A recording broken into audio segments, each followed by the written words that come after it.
Bem-vindos ao Que Nem Tu. Esse é o podcast de entrevistas do Diário do Nordeste. Se você está no YouTube, não esquece de deixar um like. Se está na verdinha, aumenta esse som, porque Karine Zaranza, ano passado a gente fez um episódio com a Michele Páscoa em homenagem ao Dia Nacional da Adoção, né? Que foi muito marcante para muita gente, para quem participou, né? Para a gente que escutou e muita gente que ouviu e acompanhou o programa também nos comentou assim o quanto foi um episódio importante. E hoje a gente mais uma vez conhece uma outra história que Repete aí a temática, né? E exatamente. mostrando aí quais tantas possibilidades que a gente tem aí de falar de adoção. E aí, Alan, a gente traz uma família, né? A gente está trazendo uma parte da família, que é um pai e um filho que se encontraram através da adoção, e eu fico muito feliz de trazê-los até aqui. Porque, de alguma forma, eu sei que participei desse encontro, né? Assim, a gente falou um pouquinho aí que eu já trabalhei um pouco com adoção.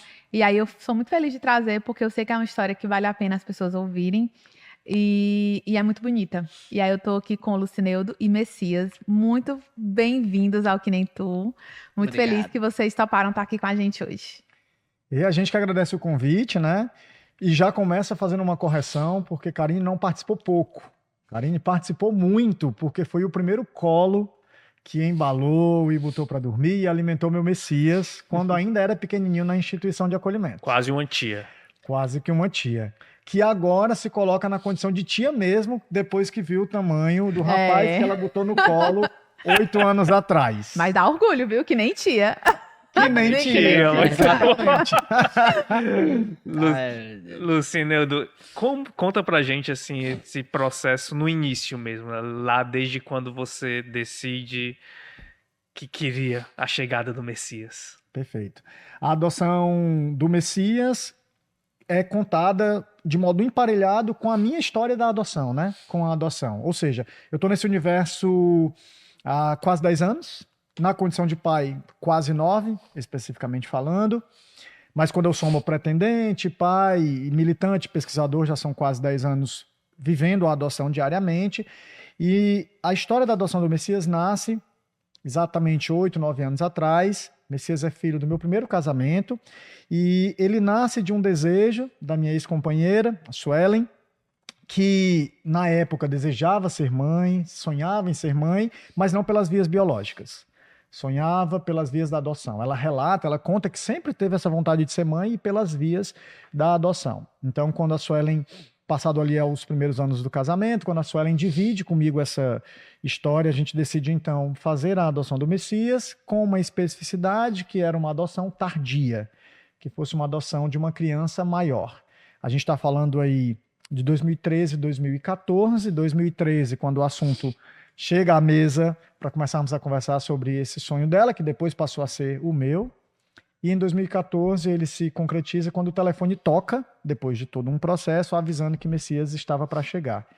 E naquela época nem imaginava eu, nem de perto, que aquele sonho, inicialmente da Suelen, mudaria de modo tão radical a minha vida, né? E que aquela primeira adoção se transformaria em outras e que a pauta adoção tornaria o tom da minha vida quase que 24 horas por dia.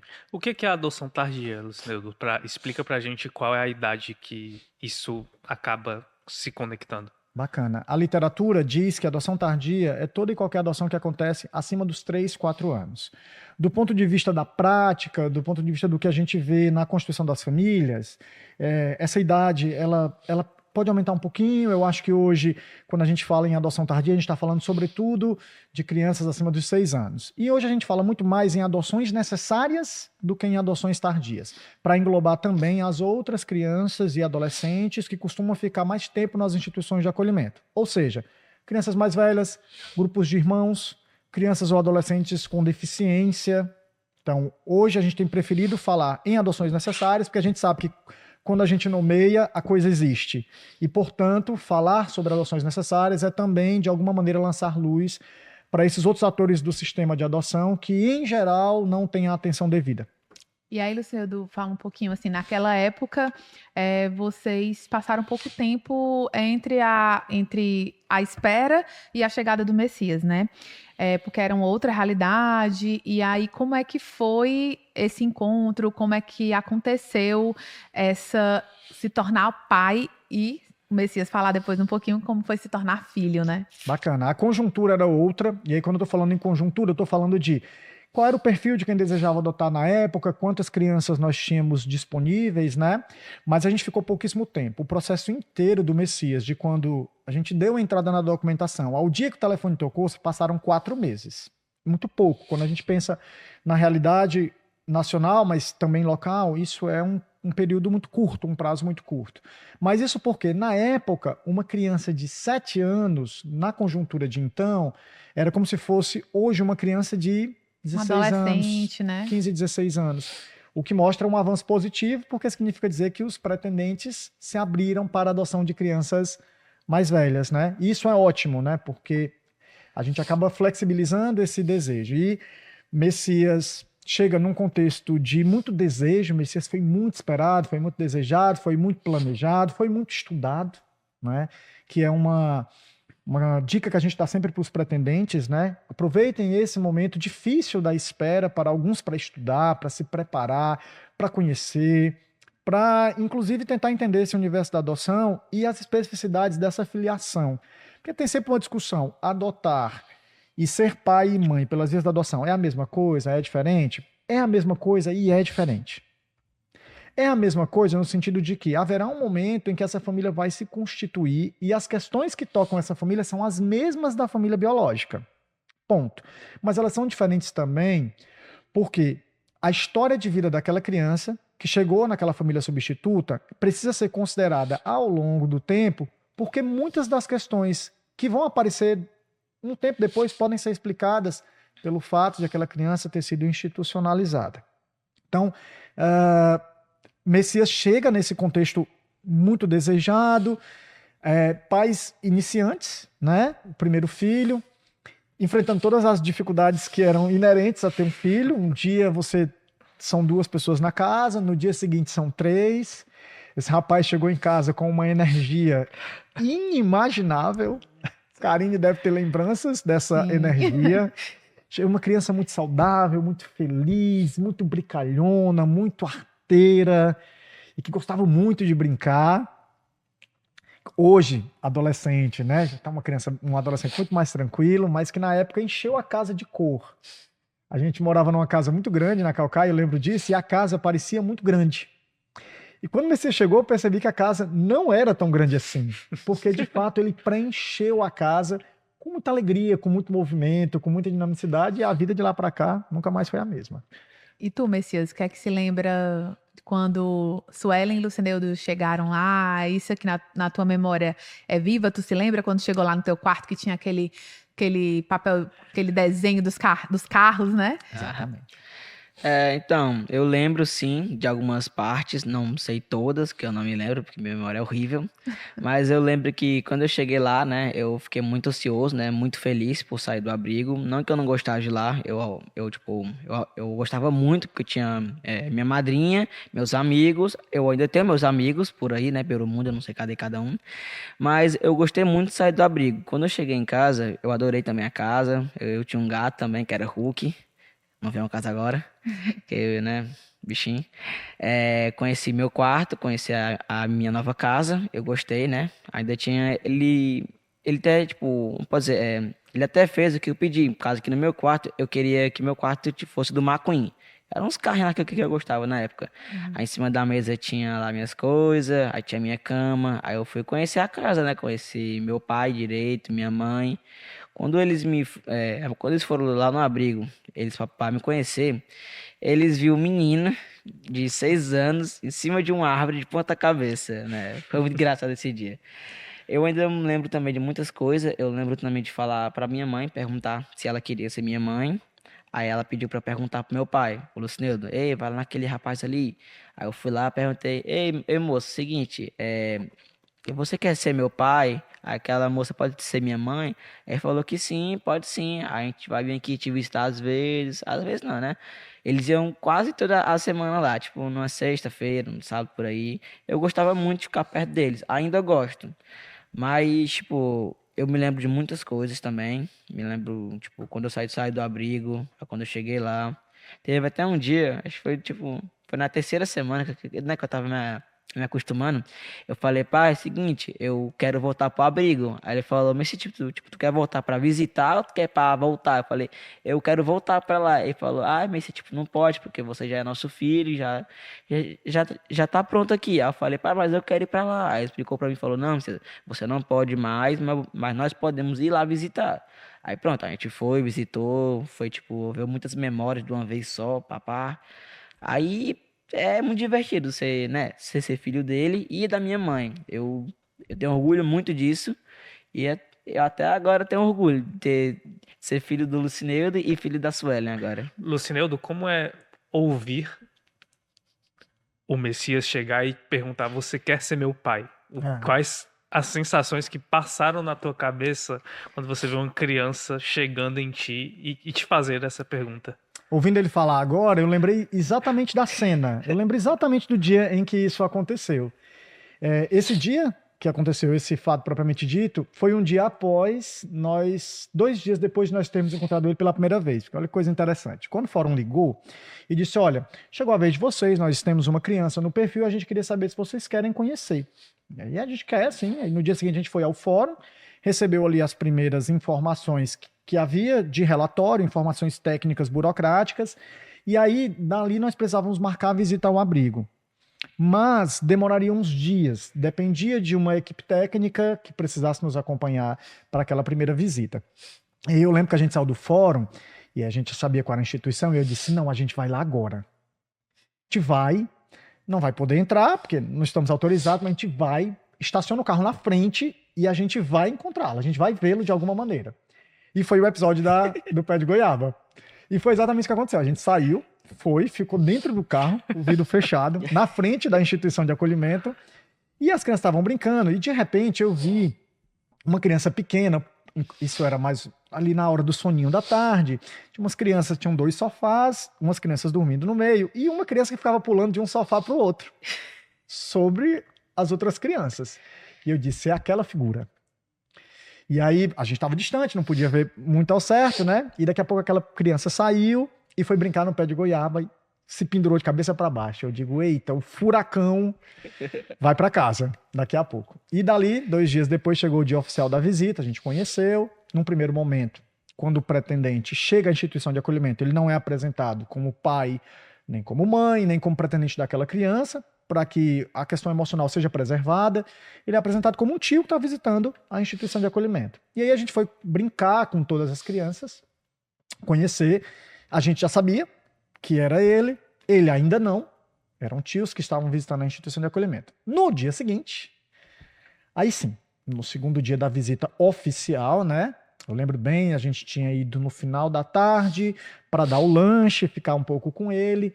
Ele era bem pequenininho, e aí eu lembro que a gente estava brincando, assim, a instituição tinha e ainda tem uma varanda, e aí ele chegou, deitou no meu colo, levei um susto, né, de início, me assustei, aí ele deitou no meu colo, pequenininho, aí passou a mão no meu rosto, aí disse: Ei, tio, tu quer ser meu pai? Aí eu falei: Quero, né? Eu tinha estudado muito, tinha me preparado muito para aquilo. Aí eu disse: Quero. Teve aquele susto, a mãe já chorando, né, ali do lado. Aí ele disse: Pois então tá bom. E não precisa se preocupar com nada, não. Fala pra juíza que na hora que ela quiser eu vou. Eu pego minha cama tem um lençol dos carros e a gente pode ir. Muito prático, né? E objetivo e resolutivo como ele bem é. E aí a partir daquele dia ele passou a chamar de pai. Nas outras visitas ele já chamou de pai, já se vinculou imediatamente como pai, né? E ouvir o Messias relatar isso é, antes de tudo, um retorno a esse momento tão simbólico, porque ali nasceu a aliança, né? As coisas foram nomeadas e passaram a existir ali. Tinha um pai, nasceu um filho. Mas também é uma maneira de acreditar que esse processo que foi percorrido de lá até aqui fez sentido, né? Ver o Messias hoje se desenvolver e conseguir textualizar com muito orgulho que é filho por adoção mostra que o caminho é esse mesmo. É o caminho da verdade, é o caminho do não esconder a adoção, de falar abertamente, de entender que a adoção não é nem melhor nem pior do que as outras formas de paternagem. É só diferente da via biológica. E tinha até uma pergunta aqui que estava mais para o final, mas tem tudo a ver com o que vocês estão falando agora, que era perguntar ao Messias se ele tinha orgulho da história, e eu acho que ele já falou que tem orgulho dessa história, né? Mas, ao mesmo tempo, Lucineudo, de falar como vocês lidaram com a história de vida do Messias, né? Porque, assim, o Messias chegou, mas ele relata na fala dele que ele tinha os afetos dele, né? Ele tinha os amigos, ele tinha a madrinha, que era a cozinheira do abrigo, ele manteve essas relações, e vocês fizeram questão de manter ainda, né? Porque, às vezes, a criança é adotada e as famílias querem esquecer, apaga, passar uma borracha porque acha que houve sofrimento, que não quer lidar com aquilo. No caso de vocês, isso nunca aconteceu, né? Assim, foi uma decisão de permanecer as histórias, de buscar esses vínculos, ao mesmo tempo que vocês construíam os novos, né? Assim, como é que foi isso? Isso se dá, sobretudo, pela preparação como pretendente. A gente já tinha lido muito, estudado muito e entendia que era constitutivo da identidade dele aquele momento que ele viveu na instituição de acolhimento, que ele tinha uma primeira família, voluntários que estiveram lá e o embalaram para dormir, uma tia, uma cuidadora. A gente sabia dessa história, que ele tinha uma família consanguínea que estava por ali e que era importante, era nossa obrigação reconstituir esses laços, preservando o emocional dele, se ele queria, se ele não queria. Então a gente ia sempre testando. Messias, você quer voltar? Messias, você quer conhecer a irmã? Você quer visitar? E eu acho que o auge do respeito à história de vida do Messias foi recentemente quando ele se encontrou com a mãe biológica, que era uma demanda conta dele. Aí, então, como né? foi isso? Você quer falar, Messias? Como foi o encontro com a mãe biológica? Rapaz, quero, na verdade. Né, teve um dia que eu cheguei no meu pai e perguntou, Messias, tipo, tu quer conhecer, tipo, a tua mãe biológica? Aí eu falei, quero. Aí ele falou com a Bia, que é a minha outra irmã. Ela mandou, né, o WhatsApp da minha mãe. Aí disse onde ela tava, onde ela poderia estar, né? Porque ela fica andando lá nas ruas. Aí tem um dia que nós encontrou ela, meu pai falou com ela, marcou um lugar, né, na casa dela. Legal lá. A gente conversou, conheci minha mãe, né, a que me deu a vida. Conheci, bem legal, né? Eu achei, tipo, bem divertido conhecer a minha mãe, né? Que eu tipo, já conhecer, só que eu nunca tive essa coragem, assim. Mas agora, já que eu tava maior, mais velho, assim, eu quis conhecer. Aí eu fui lá, conheci minha mãe, né? Ela tem muito minha cara. O povo da escola dizia que ela tinha muito a ver comigo, a minha cara, os meus olhos. Eu também achei isso, mas só que eu nunca reparei muito assim, mas eu gostei muito de conhecer minha mãe. Claro que isso não vai mudar nada pelo, tipo, o que eu sinto pela minha mãe biológica ou pela minha mãe adotiva. Claro que eu amo as duas. Só que, tipo, as duas pra mim são minha mãe, mesmo que não sejam, tipo, irmãs ou prima, nada. As duas são minha irmã, de acordo, tipo, não tem diferença. As duas cuidaram de mim, as duas me botaram no mundo, as duas me ensinaram o que é o certo e o que é o errado. As duas pra mim são minha mãe, mesmo que o povo fale, ai não, tipo, a tua mãe não é de sangue. Sim, ela é minha mãe, ela me deu abrigo, me deu comida, me deu um bocado de coisa, tipo, e eu nem pedi isso, mas ela me deu mesmo assim, porque ela gosta de mim. E a mesma coisa a minha mãe adotiva, a Miriam. Ela me botou no mundo, não conseguiu ficar comigo porque era muito pequeno, mas mesmo assim nunca desistiu, tipo, de querer meu bem. Então, Esse encontro do Messias com a mãe biológica, ele tem, de alguma maneira, né, uma obrigação dessa família que acolhe, da nossa família, de atender uma demanda dele. Ele tinha essa necessidade, esporadicamente esse assunto vinha à tona, e a nossa função sempre era oferecer o colchão emocional para que ele se prepare para esse momento. Então, ele, desde muito pequeno, a gente sempre dizia, quando o assunto vinha à tona, a gente dizia, olha, sua mãe é tal pessoa, ela possivelmente está em tal lugar, ela é uma pessoa que ama muito você, tanto que te deixou numa instituição de acolhimento e disse que outras duas pessoas iam lá te buscar. E você cresceu ouvindo isso. E a gente dizia, quando você quiser, você avisa que a gente vai dar um jeito. A gente vai procurar. Não te garanto que eu vou achar, mas que procurar a gente vai. E o dia chegou. Quando num certo dia ele disse, eu quero, eu disse, não, agora é a hora de a gente se mobilizar para encontrá-la. E de fato, a gente caiu em campo e encontrou. Na medida em que isso foi um atendimento de uma demanda emocional dele, também foi um momento de redenção para todo mundo ali, né? Porque, de certo modo, eu também esperei ao longo desses quase 10 anos para pegar na mão daquela mulher e dizer para ela o quão agradecidos nós éramos por ela ter posto no mundo a coisa mais importante para a gente. E que ela podia ficar tranquila que a gente continuaria cuidando dele da melhor maneira possível e que não havia uma relação de culpa ali. E foi muito importante para mim, como pai adotivo, dizer isso para ela. Pertinho, no olho, pegando na mão, e dizer para ela, se havia algum resquício de culpa, por isso que a sociedade chama de abandono, entenda que não é abandono. Agora a gente já sabe onde é que cada um está, minha casa está aqui, seu filho está aqui, o nosso menino está aqui, e quando a senhora quiser, ligue. E a gente tem outros contatos. Vez ou outra, ela pede uma foto, a gente manda, eu já tive com ela depois num outro momento, porque é a história de vida dele. E existe, será, coisa mais valiosa do que a história de vida? As narrativas que nos constituem e nos atravessam. No mundo da adoção não é diferente. Lucineudo, tem uma questão que me chama a atenção, que é, primeiro, a tua preparação sempre que o Messias fazia algum pedido. E aí eu fiquei me perguntando aqui, porque eu imagino que era teu primeiro filho, e eu imagino que diferentes angústias passam pela cabeça e do coração no momento do primeiro filho, porque é a primeira vez para muita coisa.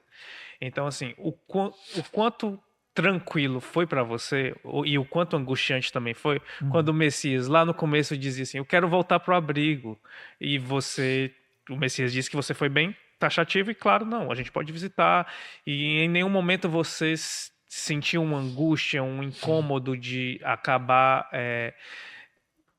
tendo um prejuízo nos laços entre você e o Messias? Tive sim, mas duas questões explicam a minha postura, né? A primeira delas eu tenho uma filosofia de vida que sempre esteve, que é assim, eu sempre gosto de dizer, a vida não me domina. A vida não me domina. Botou a bola no chão, a gente vai para campo. Essa demanda é minha. Seja como profissional, seja como pai, seja como esposo, a demanda chegou, eu vou dar conta dela. Então, primeiro, eu tenho uma história de vida que vem muito da minha mãe, que me constituiu assim. E a outra que eu não estava sozinho. Eu tive uma parceiraça.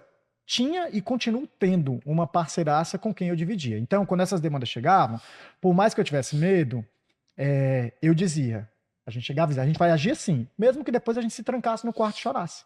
Porque eu lembro que nesse dia Foi não foi muito tão difícil. tranquilo, né? Foi né, muito Lucineudo? difícil. Para nós foi muito difícil. O grupo de apoio ajuda muito, a Acalanto Fortaleza ajudou bastante nesse sentido, porque tinha outros pais com experiência. Mas quando a demanda dele chegou, vamos fazer o que tem que fazer. E a gente chora o que tem que chorar depois, a gente vê o que tem que chorar depois, afinal de contas, a vida nos pôs esse menino e a gente não pode deixar passar. É sobre isso. Claro que quando a gente está tratando de uma mãe solo, de um pai solo, as coisas se complexificam significativamente falando, por isso que a gente sempre diz a importância da rede de apoio.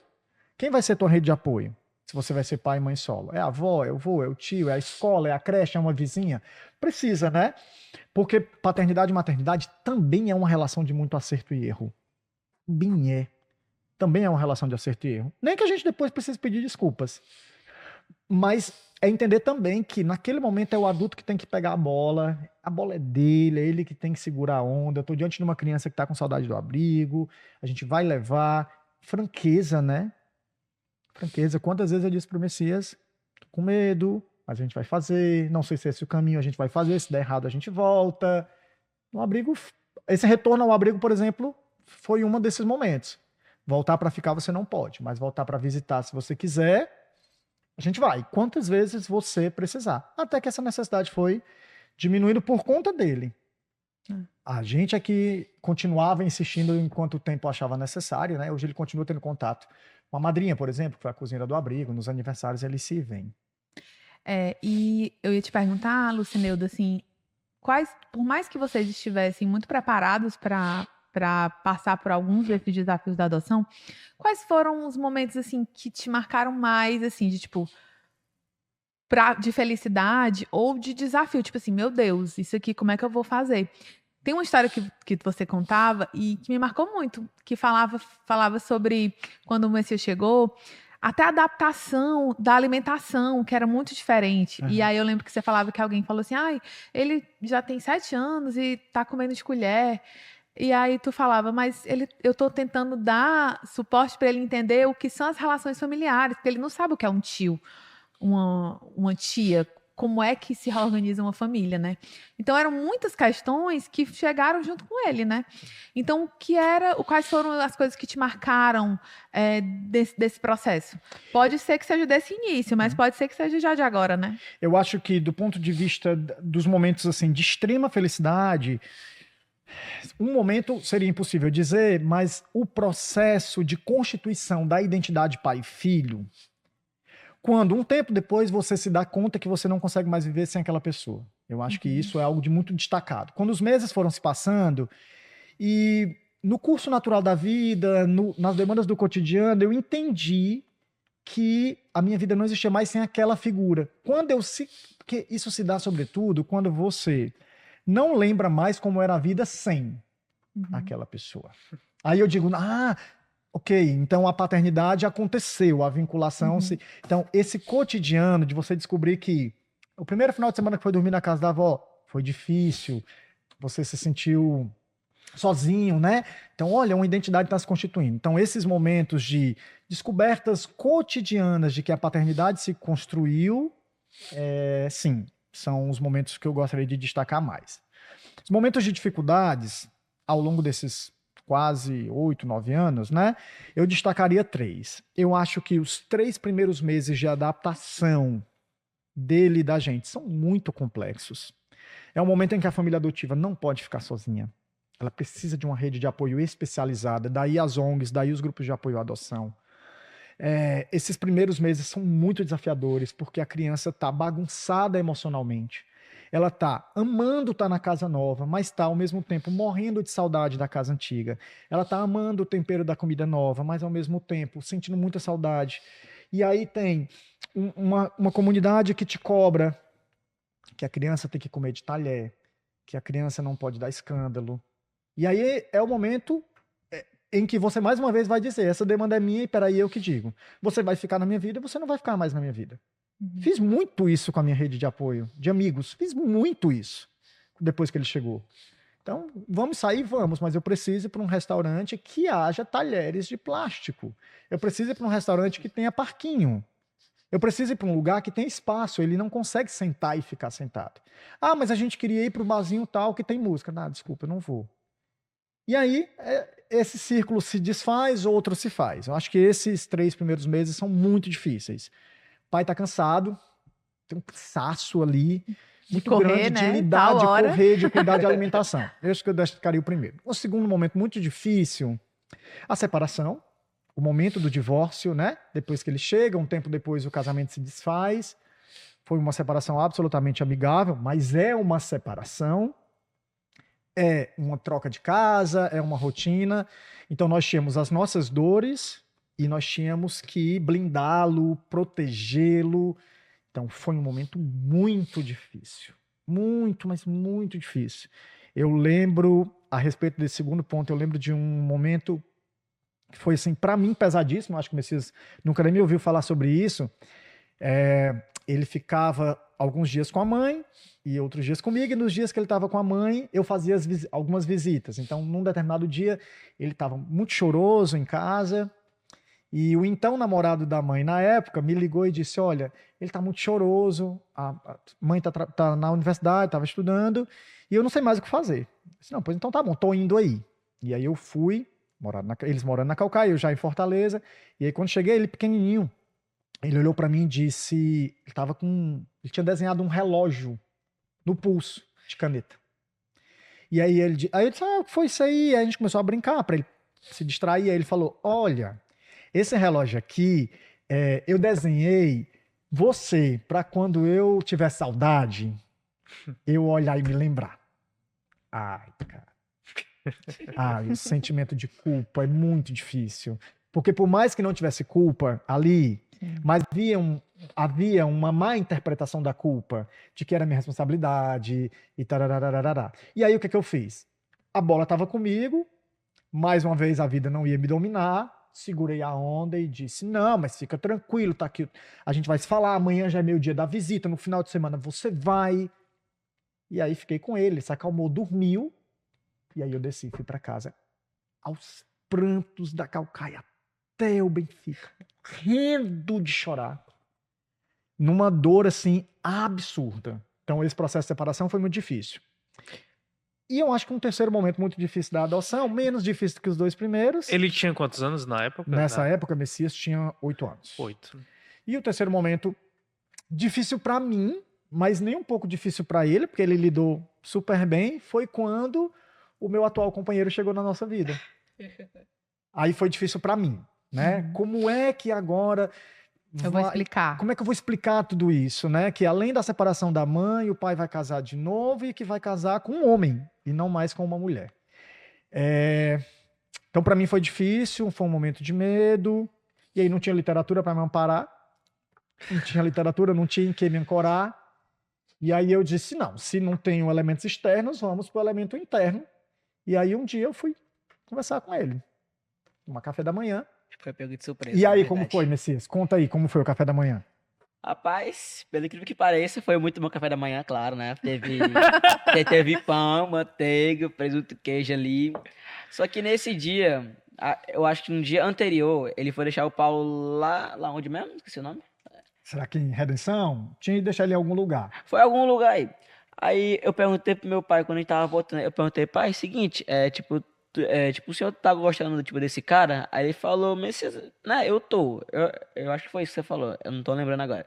Aí quando foi nesse dia, ele perguntou, Messias, seguinte, vem cá, você tá aqui.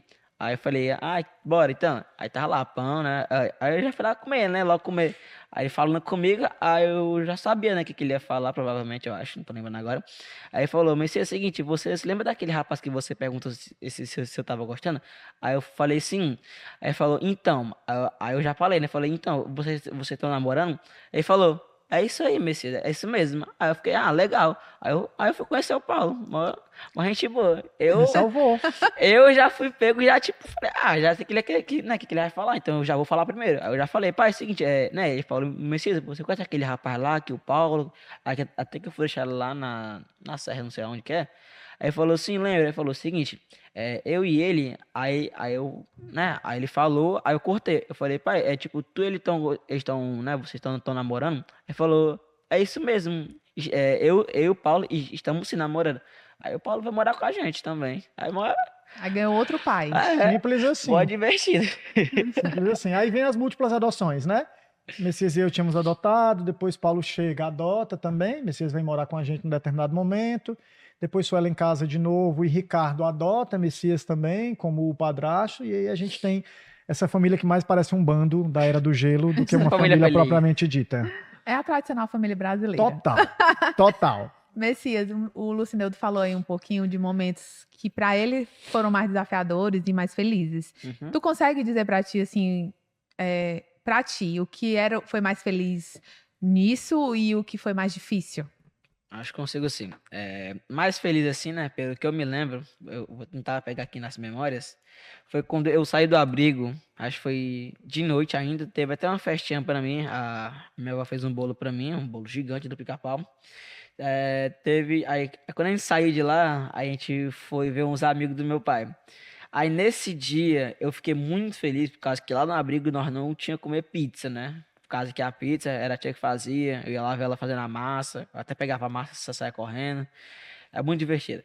Aí nesse dia a gente foi pra um lugarzinho aí, né, que tinha pizza. Fiquei muito feliz, comi um bocado de pizza, né? Aí que eu fiquei famoso entre aspas, né? Por causa que uns amigos falaram, você é filho do Lucineiro? Eu falava, sou filho do Lucineiro, Aí ele falava, que legal. Aí, bora tirar uma foto, bora tirar uma foto. Eu, bora tirar foto. Vou ficar famoso também, né? Era pequeno naquela época, achava muito legal, divertido, né? Tipo, muita atenção. Aí foi. Aí depois nós foi pra casa comer, né? Comer um bocado de pizza.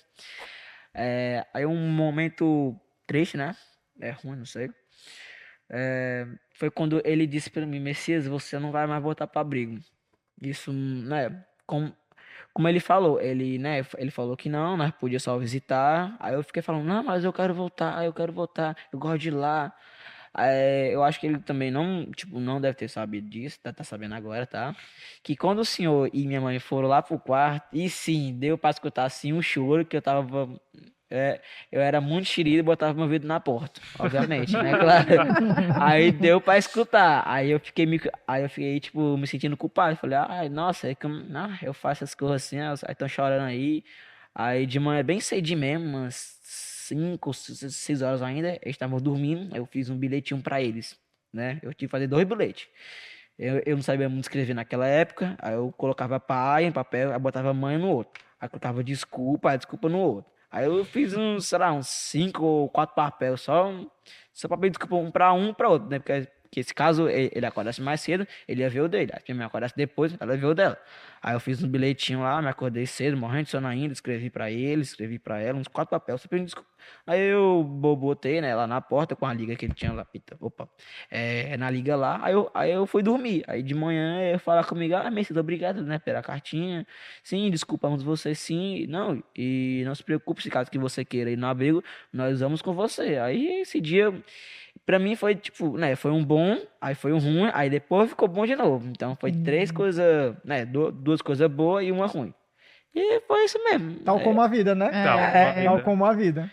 Muito bom. E Lucineudo, você acabou também se tornando um militante voluntário da Acalanto Fortaleza, né? Por que que você se sentiu também muito estimulado a participar dessas discussões de uma forma mais profunda, ajudando também outros pais, né? Eu chego a Calanto como pretendente. Antes ainda de Messias chegar em casa, eu vou para Calanto para me preparar, né? A Calanto é um grupo de apoio à adoção, é uma ONG que oferece apoio psicológico, jurídico e pedagógico a pais adotivos, pretendentes à adoção e crianças institucionalizadas. Então eu chego lá em fevereiro de 2014 para me preparar para a chegada do Messias. Messias chega, o telefone toca em julho daquele ano, Messias vai para casa em agosto, né? A adoção se finaliza por volta de novembro. E aí, a experiência da convivência com o Messias no abrigo me trouxe uma verdade de vida que eu nunca mais deixei para trás, que é aquelas crianças e aqueles adolescentes institucionalizados são filhos de todos nós. E, portanto, são responsabilidade de todos nós. Eu entendi que era uma incoerência que eu levasse o Messias para casa e eu deixasse os outros, naquela época, 19 naquela casa, mas se nós falarmos em números atuais, bem mais do que isso. E aí eu entendi que a maneira que eu tinha de adotar aqueles outros tantos era, de fato, trabalhar pela adoção. Foi quando eu decidi inserir o trabalho voluntário na minha vida e me tornei voluntário da Acalanto Fortaleza. Na época, sistematizando, fundando o setor pedagógico da ONG, sou professor, mas também levando esse assunto para o meu trabalho, né, cotidiano, para o trabalho laboral, né. Hoje, eu sou professor da universidade, desenvolvo pesquisas na área, mas o nascedouro desse desejo era isso, era uma incoerência para mim. Como é que eu faço agora? Eu vou para casa, levo o meu e os outros 19 que ficaram lá. O que eu faço com essas outras crianças? Foi uma maneira de adotá-las também. E talvez de me salvar, uma maneira de me salvar daquele buraco existencial, meio tapa na cara, que é, e aí? Quem vai levar as outras 19 crianças que estão por lá? Lucineudo, e como é a relação com outros laços, assim? Porque, por exemplo, quando o pretendente ele decide, né, que ele quer adotar uma criança, eu imagino que também há um desafio de que outros componentes da família em que o pretendente está aceite também e queira, né? Seja o pai, mãe, irmãos, irmãs. Como essa situação ocorreu com você e como ela costuma também ser um desafio para quem é um pretendente? Na Acalanto Fortaleza, e por onde eu passo para falar de adoção, eu falo muito sobre isso. O fato de a gente falar tão abertamente nos torna, de alguma maneira, uma referência, e as pessoas ligam e as pessoas perguntam. Sempre quando eu estou nesses espaços em que a pauta adoção se faz, eu sempre destaco, você não adota sozinho. Há uma rede que adota junto, e que tem que adotar junto. Para além da obrigação que é. Quando eu digo obrigação, porque faz parte do processo de habilitação formal junto ao Poder Judiciário, que essas pessoas que vão conviver com o adolescente ou a criança estejam de acordo com a adoção, né? Mas, no meu caso específico, eu não tive maiores problemas. né? O que eu enfrentei no começo foi uma desconfiança, resultado da inexperiência e desconhecimento por parte da minha mãe, que até então via a adoção pela ótica do senso comum, né? E, portanto, atravessado de estereótipos e preconceitos, né? Então, ela também, em um primeiro momento, se perguntava, mas por quê? Por que a adoção? Por que não tentar um pouco mais o filho pelas vias biológicas? Quais são as consequências disso e tal? E eu sempre imaginava, não, peraí, especificamente com a minha mãe, considerando que eu a conheço, eu disse, a mudança aqui vai se dar pela experiência. A argumentação não vai ser suficiente, a literatura não vai convencer. E aí chegou o Messias. E eu lembro do primeiro contato do Messias com ela. Vamos Eu levar lembro pra que a avó. gente levou, a gente avisou para ela, olha, participou do processo, claro, esteve de acordo, participou das entrevistas. E aí, num determinado domingo, era o dia dela conhecê-lo. E aí eu avisei, eu disse, olha, amanhã é o dia que a gente vai pegar Messias na instituição de acolhimento, ele vai para casa para passar o fim de semana, processo de adaptação, e eu vou levar ele para almoçar aí. Tradicionalmente, nos domingos, a gente sempre está com ela.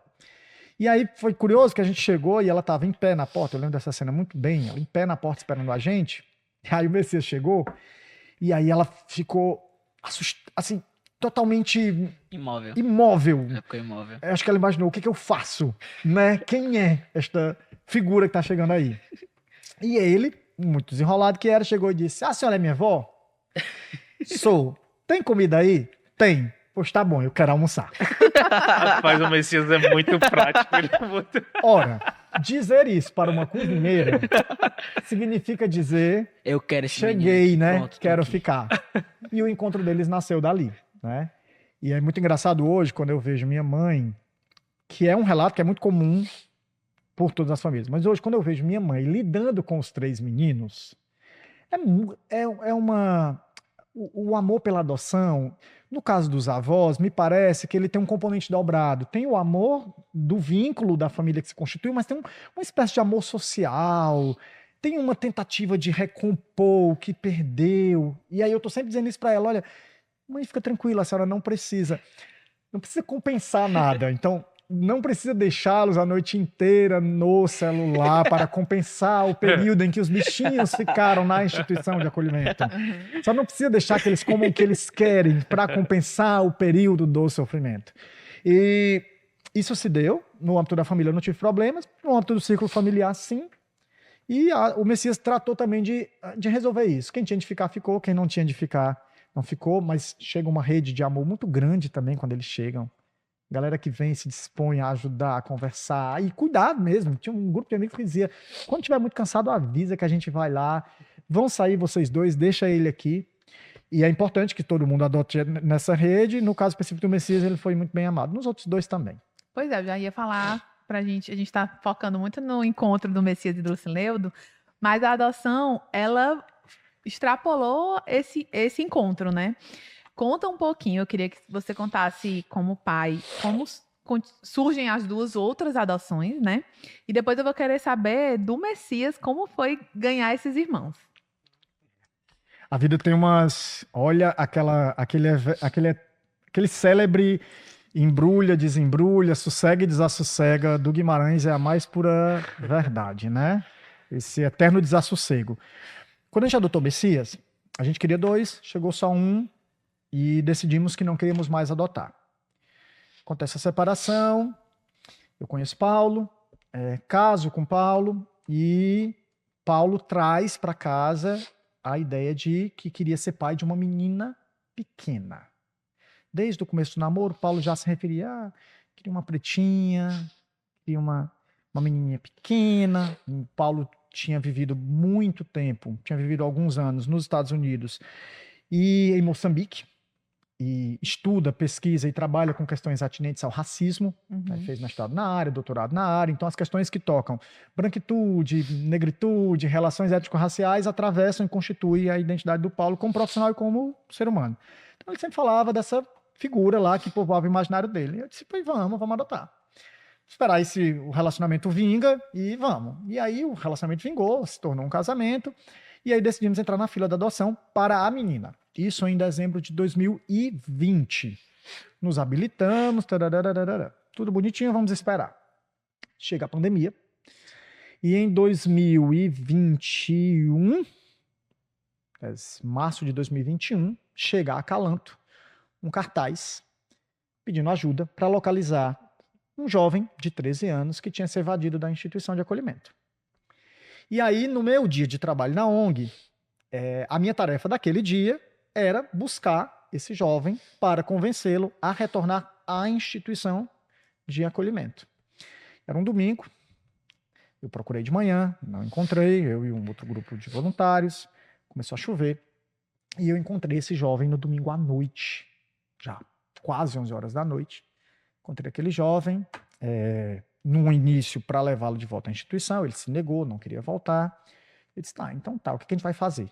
Estávamos no meio da pandemia, no meio da segunda onda, Covid para tudo que era lado, uma exposição imensa dele e nossa, né?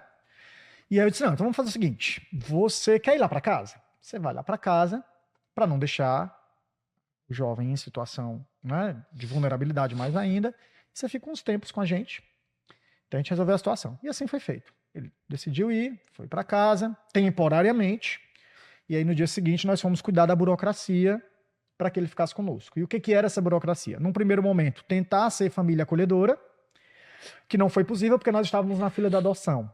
Então a legislação não permitia que alguém que estava querendo adotar fosse da família acolhedora. Mas ele se negava a voltar para a instituição de acolhimento. E aí eu fui, então, procurei o conselho tutelar, me disponibilizei a ficar com ele na condição de família acolhedora informal. E assim foi feito. O conselho tutelar nos dá a autorização para ficar com ele, nós vamos ao fórum, pedimos ao fórum para que ficasse e assim foi feito. Então, Jonas chega para nós nesse contexto e aí ele volta para a fila da adoção. A situação dele se regulariza e nós ficamos fazendo, às vezes, de abrigo. E aí, Mas ele não queria voltar para o abrigo por quê? Assim? Pela situação que fez com que ele se evadisse do abrigo, que na época eram agressões. Ele não tinha dificuldade, ele estava numa instituição de acolhimento que ele adorava, essa instituição de acolhimento fechou na época da pandemia por falta de doações e ele precisou ser remanejado para uma outra instituição de acolhimento. E aí foi difícil para ele, né? Então ele não queria voltar para essa instituição. Ficou conosco, regularizamos e aí volta o menino para adoção. Tal dia aparece um pretendente. O pretendente vem em casa, conhece Jonas com 13 anos, achou grande, não quis, desistiu, né? E foi.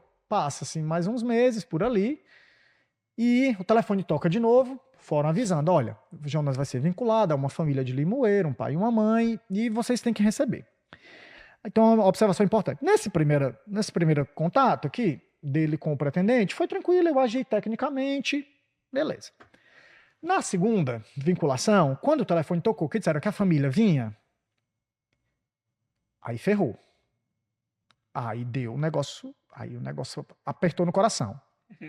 Aí ferrou, aí eu disse, aí lascou. O que eu faço, né? Aí eu disse, não, mas peraí, eu tô aqui fazendo um papel e eu preciso ser técnico, eu não posso ser barreira para essa adoção.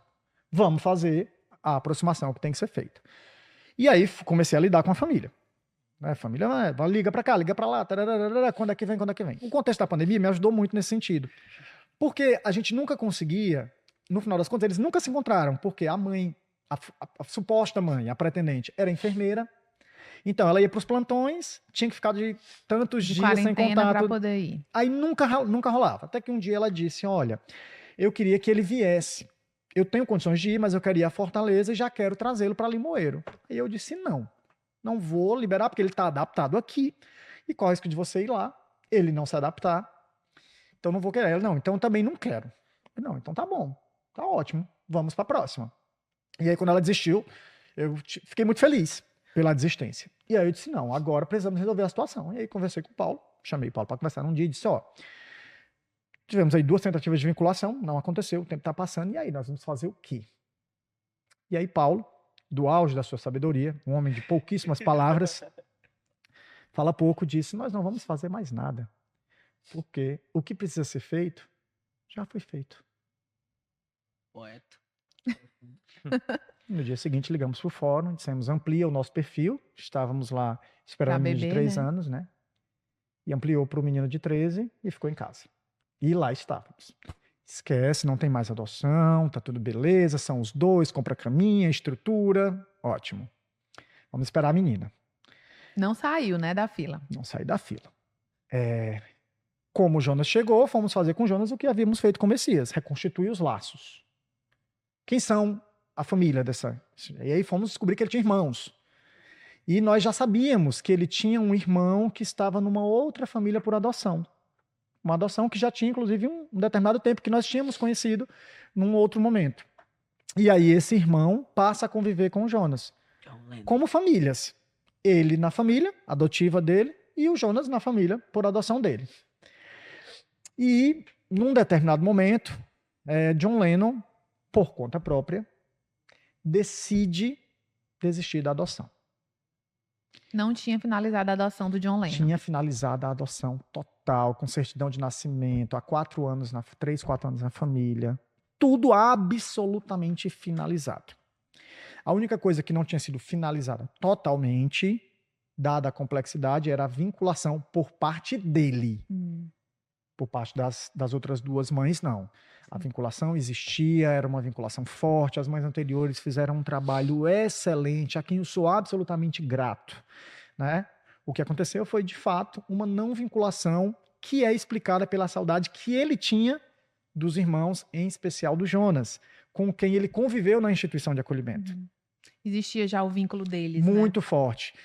E aí, num determinado momento, John decide voltar para o abrigo. John desiste aos 16 anos, 3, 4 anos depois, decide desistir daquela família, uma família estruturada, confortável. E a saudade era tão grande do irmão que ele volta à instituição de acolhimento. E aí tem muitas camadas nessas questões, né? Que a gente não vai tratar delas aqui, porque dizem respeito a uma outra família, claro.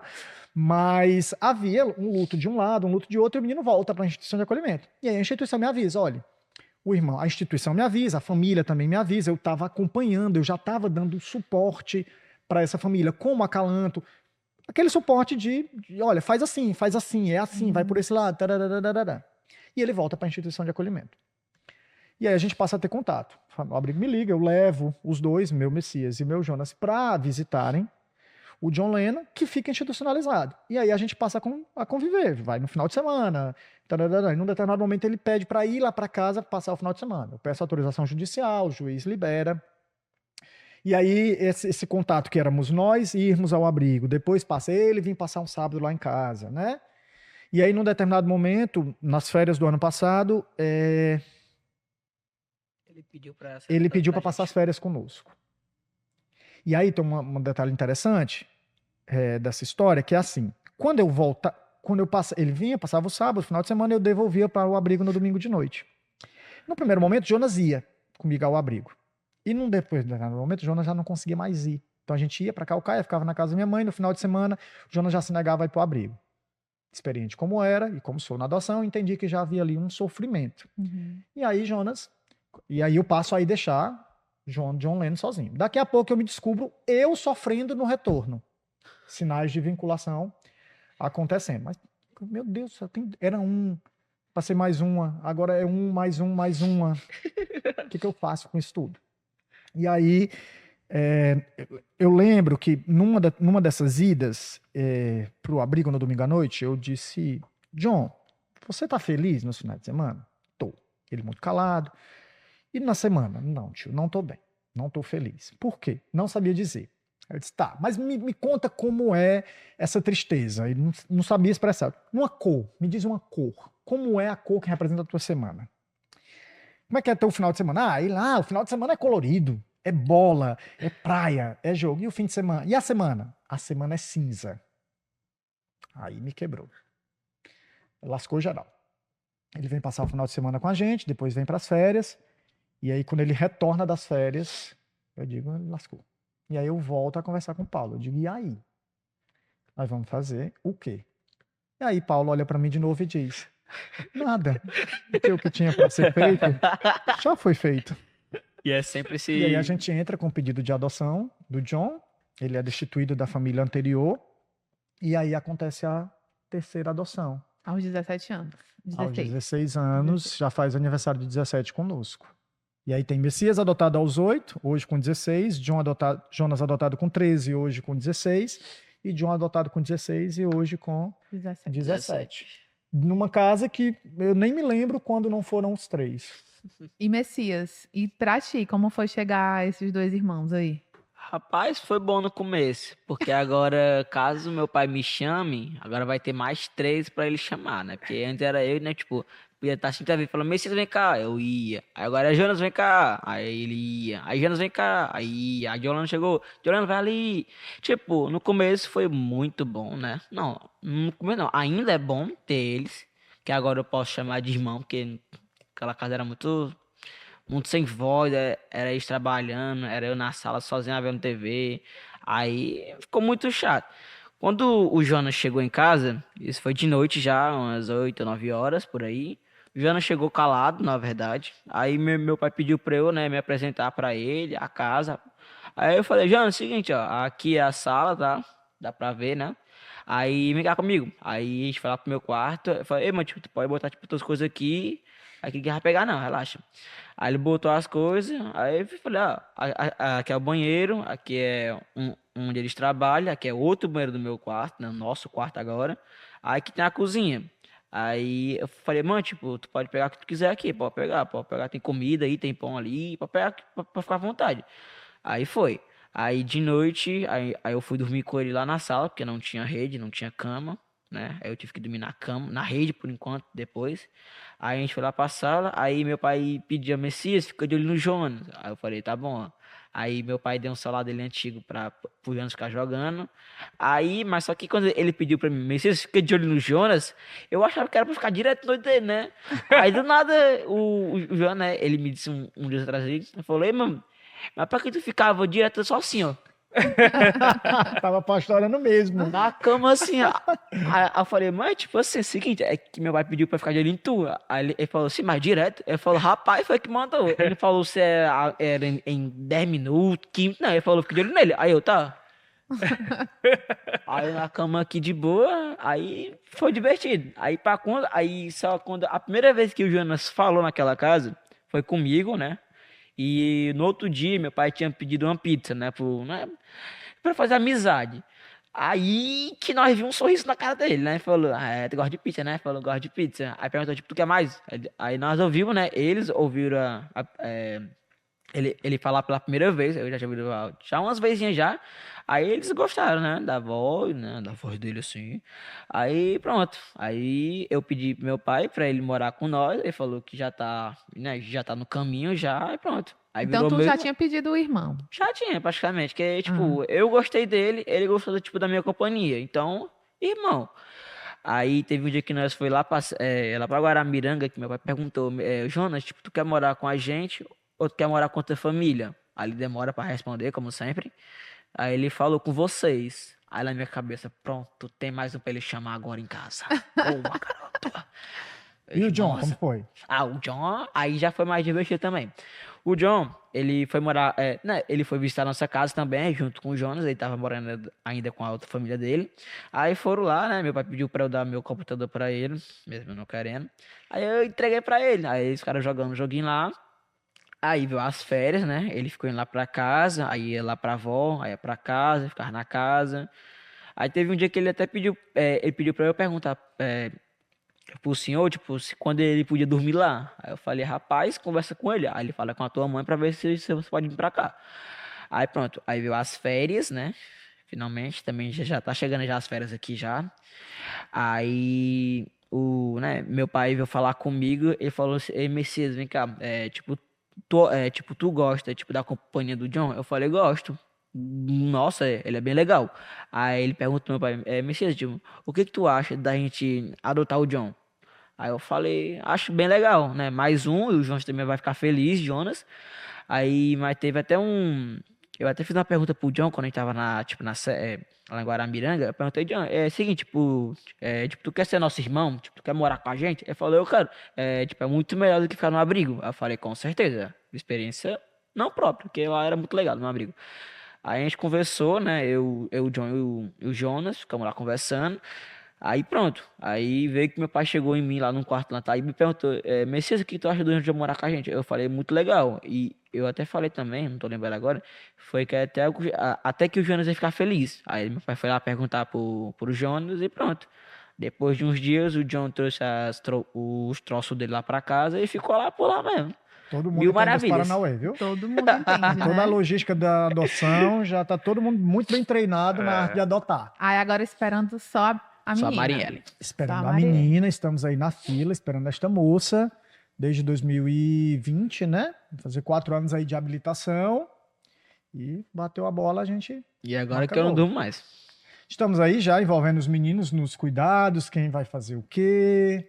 Estão aí Sim. esperando, né? Posso Mas falar também quem tem não vai fazer? experiência, porque Suelen teve Sophie. Eu tenho Sim, experiência. a já tem outra irmã, né? Eu tenho Tem uma experiência de guerra irmãzinha, agora. Tem sim, Sophie tem 1 ano e 2, 3, 4 meses agora. Então os meninos já convivem com Sophie, né? E esses 2 núcleos familiares aí se dividem no cuidado de todos eles. No final de semana que Suelen leva Messias, leva mais um dos meus. E no domingo jantamos todos juntos com a pequena. E temos aí nos dividido nessa multiparentalidade em torno dos 4. O tempo de espera para os pretendentes sempre é muito doloroso, né, Lucineudo? Assim, e como foi esse processo para você em relação a tempo? Seja lá com o Messias, quanto agora também, né? Especificamente, eu não tenho o que reclamar, porque eu me entendo dentro de uma excepcionalidade. O processo do Messias foram 4 meses, foram rápidos até demais. Quando eu estava pintando o quarto, o telefone tocou. Com relação à menina, eu de fato, né, com a bebê, eu não tenho... Não houve tempo para sentir o tempo, porque eu entro na fila e aí de Chegam repente 2, chega né? Jonas, Chegou. quando eu começo a respirar, O John, chega não, John, aí de 3 adolescentes com todas as suas demandas, com toda a sua logística, né? Mas para os pretendentes é uma crueldade absurda. Tem gente na fila esperando 5 anos, o que é inconcebível. Considerando que a gente está com os abrigos cheios, os números mostram exatamente isso, né? É um momento de muito sofrimento que poderia tranquilamente ser abreviado se nós tivéssemos mais infraestrutura nas varas da infância e da juventude, e se nós tivéssemos juristas, juízes, sobretudo, defensores, promotores mais vocacionados para entender que o tempo da criança na instituição de acolhimento não é o tempo relógio. Quando você compara essa estrutura na época lá em que você começou a observar de perto esse momento, assim, na época lá do Messias, com o hoje que você vê. O que você vê avanços, você vê recuos, você vê a mesma coisa. A estrutura melhorou bastante, no entanto, aumentou na mesma proporção a vulnerabilidade. Então, os ganhos são mínimos. A gente imaginar, né? De fato, a vara se especializou, a equipe melhorou significativamente falando, em número e em quantidade, em qualidade, mas também de lá para cá, a vulnerabilidade, sobretudo depois da pandemia, fez com que mais crianças chegassem à instituição de acolhimento. Se duvidarmos aí no balanço, nós teremos, de fato, um retrocesso. E muito mais que infraestrutura. O que a gente precisa, de fato, são atores da rede de proteção, sobretudo do judiciário, que estejam vocacionados para a adoção. É necessário que juízes, defensores, promotores levantem das suas cadeiras nos seus gabinetes e estejam nas instituições de acolhimento. Eu acho pouquíssimo provável que uma pessoa visite uma instituição de acolhimento e saia de lá acreditando que uma criança ficar 7 anos numa instituição de acolhimento, o Jonas 13, o John 11, que isso é absolutamente possível. Não pode, a gente não pode imaginar que isso é possível. A criança não pode ficar um dia, imagine 10 anos, 13 anos, né? Mas nós precisamos que, de fato, o Poder Judiciário entenda que a adoção é prioridade absoluta e que o tempo corre de modo muito diferente para quem está institucionalizado.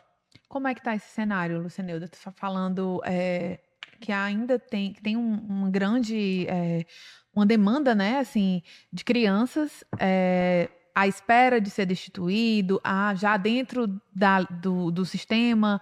Como é que está isso, né? Assim, porque a gente, nessa época do Messias e do Lucineudo, existia ainda muito para se educar sobre a adoção. Pelo que você está me falando, as pessoas já entendem, já sabem o que é isso e o que está precisando acontecer é outra coisa, né? Fala um pouquinho aí de como é que está isso. Os números hoje são números expressivos, né? Só em Fortaleza nós temos quase 400 pretendentes habilitados, ou seja, aptos a adotar, quer sejam casais heteroafetivos, casais homoafetivos, 400 pais solo, famílias, mães né? solos, 400 famílias ali prontas para receber a criança. Nós temos também em Fortaleza 224 crianças ou adolescentes institucionalizados, não necessariamente para adoção, porque eles podem estar lá por uma medida protetiva. Algo aconteceu na família biológica, eles foram retirados temporariamente e estão à espera de ou retorno para a família biológica ou ingresso para a família substituta. Mas dessas 224 crianças abrigadas, disponíveis para adoção, nós só temos 31. A pergunta que não pode deixar de ser feita é: e as outras quase 200 estão no abrigo fazendo o quê? Quanto tempo elas vão ficar lá? O que o Poder Judiciário tem feito para acelerar ou o retorno dessa família, dessa criança para a família biológica, ou para a colocação dela numa família substituta? Porque os prazos previstos em lei não são cumpridos? São prazos longos. Se nós imaginarmos 120 dias mais 120, já são quase 8 meses para que a justiça entenda que aquela criança não tem condições de voltar para a família biológica, porque foi vítima de abuso sexual, porque foi vítima de maus tratos, e que é urgente que ela vá para uma família substituta. Na Acalanto, nós levantamos a bandeira de que nós não queremos celeridade nos prazos. A gente quer cumprimento do que já está previsto em lei e que já é suficiente. Nós temos também hoje, cerca de 20 crianças aí em processo, né, de aproximação com pretendentes habilitados, estão ali tentando se vincular. De 2023, nós só tivemos 48 adoções pelo SNA, é pouco, e em 2024 nós temos 13. Fato é que os abrigos estão cheios, lotados, né? O número não deixa mentir, 224, e as adoções ainda caminhando de modo muito lento. É importante não colocar a culpa no bolso do pretendente.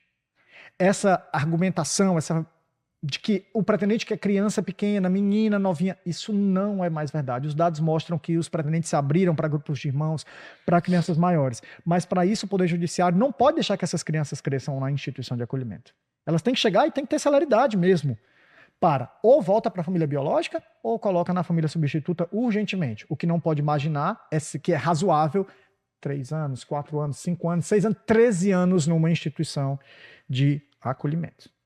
O Messias, ele sempre fala de que o abrigo era muito feliz, de que as lembranças dele são muito felizes, né? Mas a gente sabe que tem um grande... A criança perde muita coisa vivendo muito tempo em instituições. E a gente também entende que, você está falando, que a instituição em que o John estava... Não, o Jonas estava, fechou... E ele foi para outra em que ele sofreu agressões, né? Então, assim, existe também a necessidade de uma estrutura e que aquela criança ou adolescente, eles estão perdendo convivência familiar, comunitária e oportunizar essas crianças a outras experiências, né? Então, assim, isso é uma perda irreparável, né? Irreparável, exatamente. As instituições de acolhimento têm feito, dentro das suas limitações, o máximo que conseguem. Mas, mesmo assim, é uma prestação de serviço deficitária. Porque não há como substituir uma família. Aquela criança precisa de atendimento individualizado, ela precisa de olhar, ela precisa de carinho, ela precisa de acompanhamento escolar. Então, por melhor que seja o abrigo, ele ainda não vai ser melhor do que aquela criança numa família substituta, por exemplo, né? E aí nós estamos falando de um serviço de acolhimento institucional inchado, muito grande, né? Vocês imaginam o que é você acolher 224 crianças em Fortaleza e cuidar da saúde dessas 224, da educação dessas 224, das feridas emocionais dessas 224. Nós ainda relegamos a infância a um segundo plano, sobretudo nas instituições de acolhimento. E só quem está lá, no chão da instituição de acolhimento, seja como trabalhador, seja como voluntário, sabe do que nós estamos falando. Legislar sobre a adoção a partir do gabinete, efetivamente, é uma das piores decisões que a rede de apoio de proteção à criança pode estar. O lugar de promotor, defensor, juiz é dentro da instituição de acolhimento, ouvindo aqueles relatos, enfrentando aquelas instituições, ouvindo os profissionais de lá e entendendo que ali tem que ser urgente e rápido. A passagem daquela criança ali tem que ser o mais breve possível. Os déficits intelectuais, emocionais, são gigantescos, né? É preciso celeridade. E tá na lei, né? Tá na Constituição, é prioridade absoluta, né? Tá lá, absoluta. Lucineuda, a gente está chegando perto de encerrar o episódio, mas eu queria muito, antes de encerrar, que você dissesse uma mensagem para quem hoje é pretendente e para quem deseja também ser pretendente em algum momento. Para quem é pretendente, algo que eu gostaria de fazer e que não foi possível ainda e que eu também acho que não vai ser possível nunca, eu gostaria muito de conseguir transpor para o pretendente a vivência de quem adotou. é meio que como abraçar e dizer assim, olha, todas essas dores, essa ansiedade, essa dificuldade, tudo isso vai sumir quando a criança chegar. Você vai esquecer que isso passou, porque esse adolescente, essa criança vai chegar, vai trazer a tua vida de tanta cor, mas infelizmente eu ainda não consigo fazer isso desse modo, mas eu consigo abraçando e oferecendo o meu serviço, e oferecendo minha escuta, e oferecendo tudo que li, tudo que aprendi, e me deixando à disposição na trincheira. Mas sempre que você conta a sua história, É uma maneira de dizer isso, né? Então, para os pretendentes, eu diria isso, né? Esse momento difícil é um momento, de fato, de dor, mas você não está sozinho. A Acalanto está aqui, os voluntários estão aqui, os outros pais por adoção estão aqui, e essa dor vai passar e sua vida vai ser preenchida da mais absoluta cor, de modo que você não vai conseguir nem ver outras coisas. E para quem decide, para quem deseja, né, adotar, que pensa em adotar, de viver a paternidade pela maternidade, pela adoção, eu diria que é uma experiência que vale muito a pena.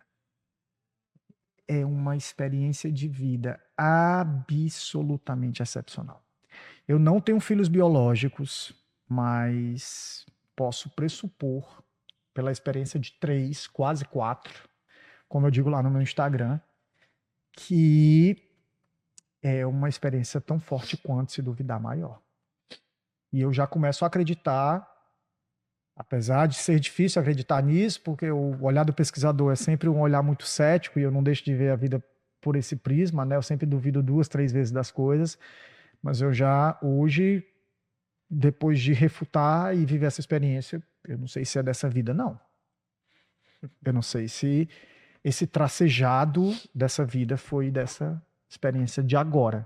Eu começo a acreditar que isso vem de um outro momento, de uma outra vida, que esse encontro tão meticulosamente desenhado e que a gente só abre a porta e diz, estou aqui.